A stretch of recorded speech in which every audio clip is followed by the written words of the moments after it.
السلام علیکم۔ آج کا ہمارا ویڈیو پھر سے ڈاکٹر ذاکر نائک کے بارے میں ہے۔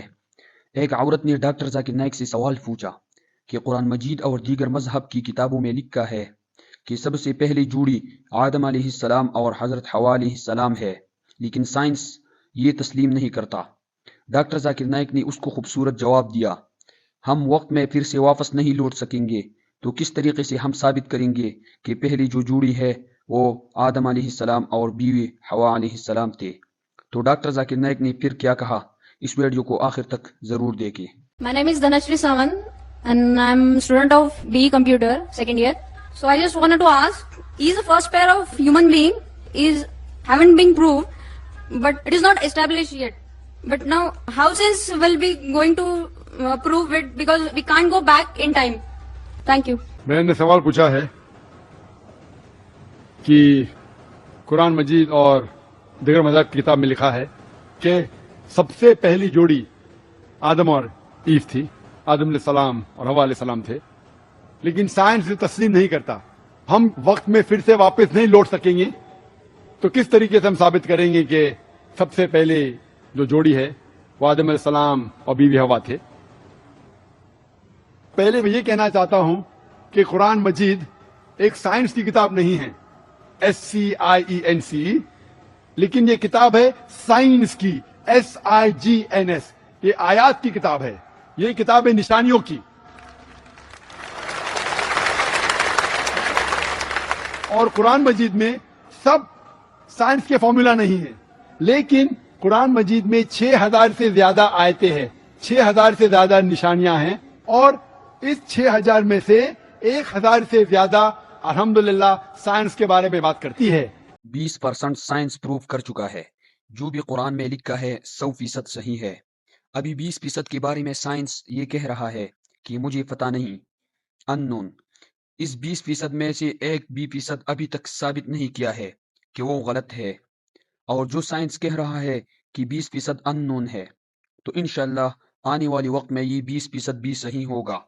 اور اس 20% میں آتا ہے کہ پہلی جوڑی انسان کی آدم علیہ السلام اور حوا علیہ السلام۔ سائنس اتنا ایڈوانس نہیں کہ یہ کہہ سکے کہ اس زندگی کے بعد ایک زندگی ہے، لائف آفٹر ڈیتھ۔ آخرت کے بارے میں سائنس یہ نہیں تسلیم کرتا کہ قرآن میں لکھا ہے جنت اور دوزخ کا اور جن کا۔ سائنس اتنا ایڈوانس نہیں کہ اس کے بارے میں کہہ سکے کہ یہ صحیح ہے۔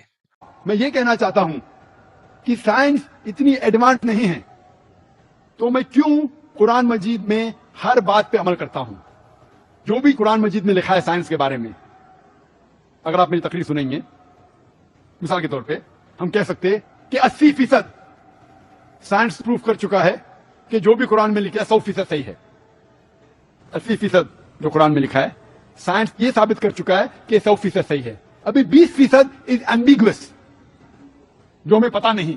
اس 20% میں سے 1% ابھی تک ثابت نہیں کیا گیا ہے کہ وہ غلط ہے، ان نون، ایمبیگوس، پتا نہیں، تو ہم ڈالتے اسے ڈاؤٹ فل کیٹیگری میں، ڈاؤٹ فل، وی ڈونٹ نو۔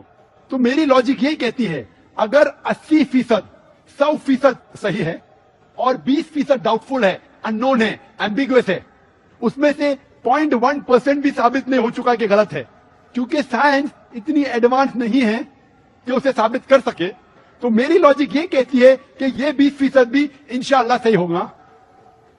اور اس 20% میں آتا ہے کہ پہلی جوڑی انسان کی تھی آدم علیہ السلام اور بیوی حوا۔ سائنس اتنی ایڈوانس نہیں کہ یہ کہہ سکے کہ اس زندگی کے بعد اور ایک زندگی ہے، لائف آفٹر ڈیتھ۔ آخرت کے بارے میں سائنس اتنی ایڈوانس نہیں۔ سائنس یہ نہیں تسلیم کرتی جو قرآن میں لکھا ہے کہ قرآن میں ذکر ہے جنت اور دوزخ کا، قرآن میں ذکر ہے جن کا۔ سائنس اب تک اتنی ایڈوانس نہیں کہ اس کے بارے میں کہہ سکے کہ یہ صحیح ہے۔